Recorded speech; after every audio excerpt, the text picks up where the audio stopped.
Você já teve vontade de se expressar artisticamente, mas não sabia como? E talvez não tivesse os recursos ou achasse que não tinha os recursos necessários e nem a habilidade? Então vem comigo, que agora eu tenho certeza que você vai se sentir mais seguro para criar a sua obra de arte. Eu tenho comigo uma folha que foi de doação e ela já é mais antiga, então ela tá amarelada, mas pode ser sulfite, qualquer outro material. Eu, inclusive, dobrei ao meio para poder caber aqui na imagem. Lápis, independente de marca, qualquer lápis grafite já dá um efeito bacana. A gente pode usar o primeiro recurso, que é trabalhar do forte para o fraco. Então, quando a gente segura mais próximo da ponta, é para fazer mais detalhes. Fica até difícil de enxergar, né? Então, para fazer forte, a gente passa várias vezes no mesmo lugar, vai e volta várias vezes. Eu sugiro que vocês façam esses treinos para se sentirem mais seguros. E depois, na hora de executar a parte artística, fica mais fácil. É só para soltar a mão mesmo. Então, o primeiro coloca mais pressão mesmo e também vai e volta mais vezes. E conforme vai indo para frente, vai deixando a mão mais leve e passando menos vezes o lápis.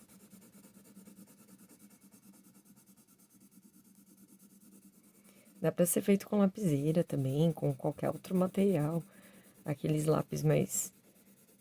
O pessoal começa mais elaborados, né? 4B, HB, 6B, enfim. Vai mudando conforme muda o H e o B, muda o quanto o lápis pigmenta e o quão confortável ele é.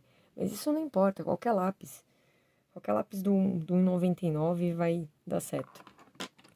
Esse lápis aqui, ele nem tem marca direito. Mas só pra vocês verem que dá certo com qualquer um. A única coisa é que às vezes ele não pigmenta também e você vai ter que usar um pouquinho mais de força e voltar mais vezes. Isso daqui é só pra soltar a mão, pra mostrar que o mesmo lápis. Dá pra ter diferentes tons. E com diferentes tons dá pra ter mais resultados interessantes. Então todo mundo consegue pintar. É só treino. Vai e volta o lápis várias vezes. Esse lápis, ele não pigmenta tanto quanto o outro. Eu tô fazendo força e mesmo assim ele não consegue chegar a um resultado tão escuro.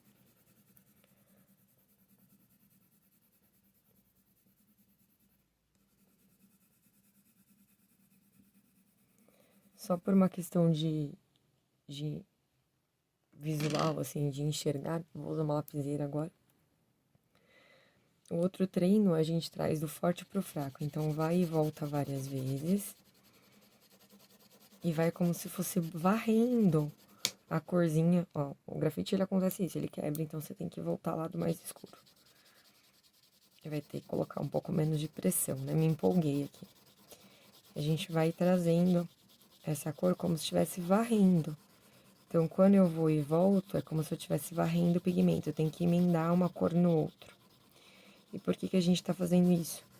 Para trazer segurança para quem acha que não sabe pintar. Isso daqui da primeira vez não vai ficar exatamente do jeito que tá aqui. Eu já faço isso há alguns anos e, como eu dou aula, eu pratico isso com as minhas crianças sempre. Então, a estética fica um pouco diferente de alguém que nunca tenha feito isso. Aqui eu não passei muitas vezes, ó. A lapiseira eu teria dificuldade de voltar. Uma dica é deixar sempre o lápis apontado. Se ele pega essa madeirinha aqui e a madeirinha, ela fica encostando no papel, o papel marca. E a lapiseira, aqui nesse caso também, ó, se encostar essa pontinha de ferro, marca o papel e não fica tão interessante. Outro recurso são as texturas. Então, textura é algo que se repete. E quanto mais textura eu coloco próxima, mais sensação de áspero. E quando elas ficam mais separadas, uma sensação de um pouco mais liso. Se eu juntar as texturas e ir preenchendo, eu também consigo ter a sensação de mais escuro ou de mais claro.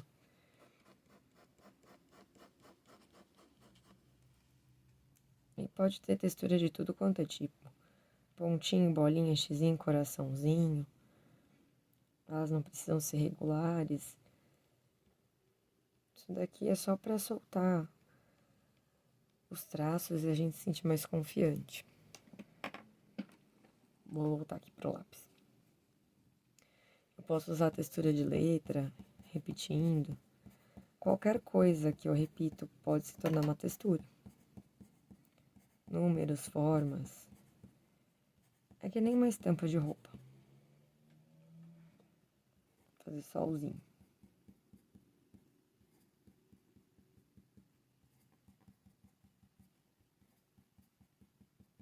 O interessante é soltar a mão e se sentir confiante de criar qualquer coisa.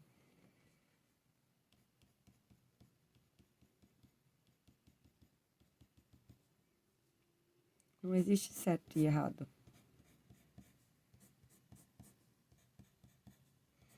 E aí, conforme você vai fazendo, você vai inventando outros padrões.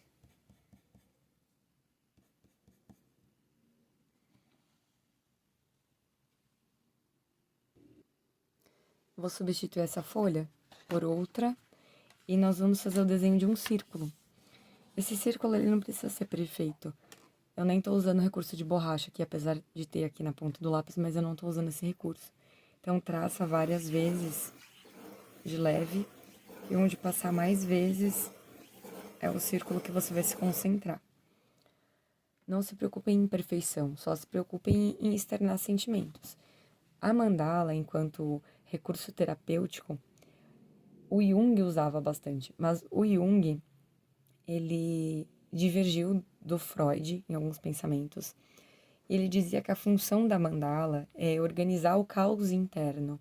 Então, a mandala é como um símbolo do self. É um desenho que a gente vai fazer lá dentro. Então, aqueles recursos que eu havia mostrado, eles vão servir para a gente preencher.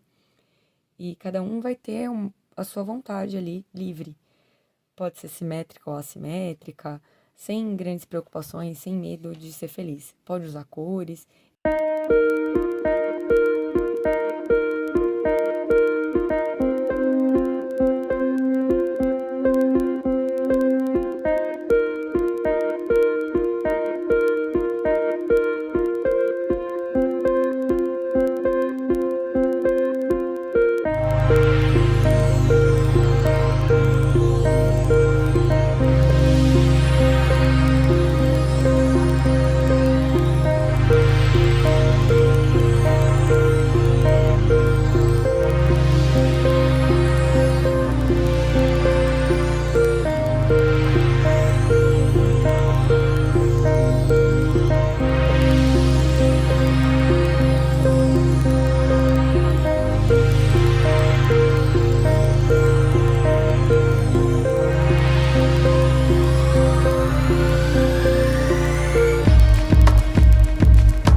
Ao meu ver, a mandala é um recurso terapêutico super funcional.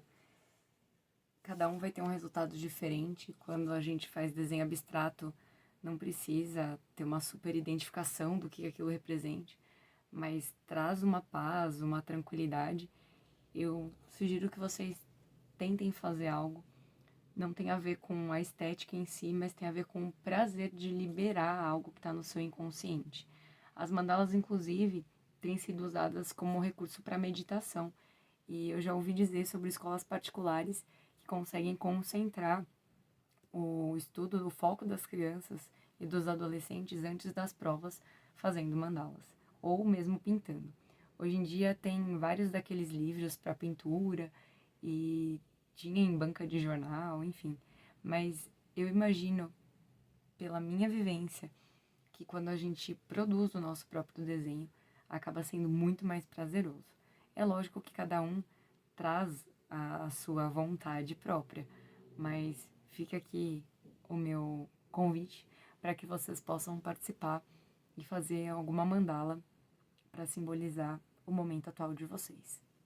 Uma nota final de esclarecimento é que a mandala, ela é um recurso da arte-terapia e tem a ver com a arte-terapia junguiana. Não é psicanálise. Em momento algum, eu quero que isso seja confundido, mas é um recurso. E para nós, enquanto indivíduos pensantes e que queremos nos encontrar, é algo muito favorável.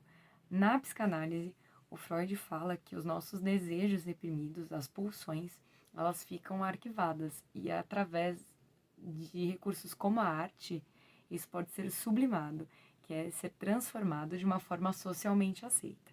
Então, que seja uma arte socialmente aceita, que seja uma forma de sublimação. Mas não é recurso psicanalítico. De toda forma, ajuda a extravasar, é humanamente maravilhoso de se fazer. É gostoso realmente, a gente se sente como pessoas potentes. Eu espero que vocês possam ter a oportunidade, se dar a oportunidade de fazer algo artístico, porque realmente é transformador. Que seja um passinho para que você se encontre e nos encontramos mais aqui no canal. Tudo que vocês quiserem saber, conhecer, enfim, tiverem outras ideias, podem colocar aqui nos comentários. Clica lá no sininho para ativar as notificações. Se inscrevam no canal e, por favor, compartilhem com os amigos. Um beijo e até a próxima!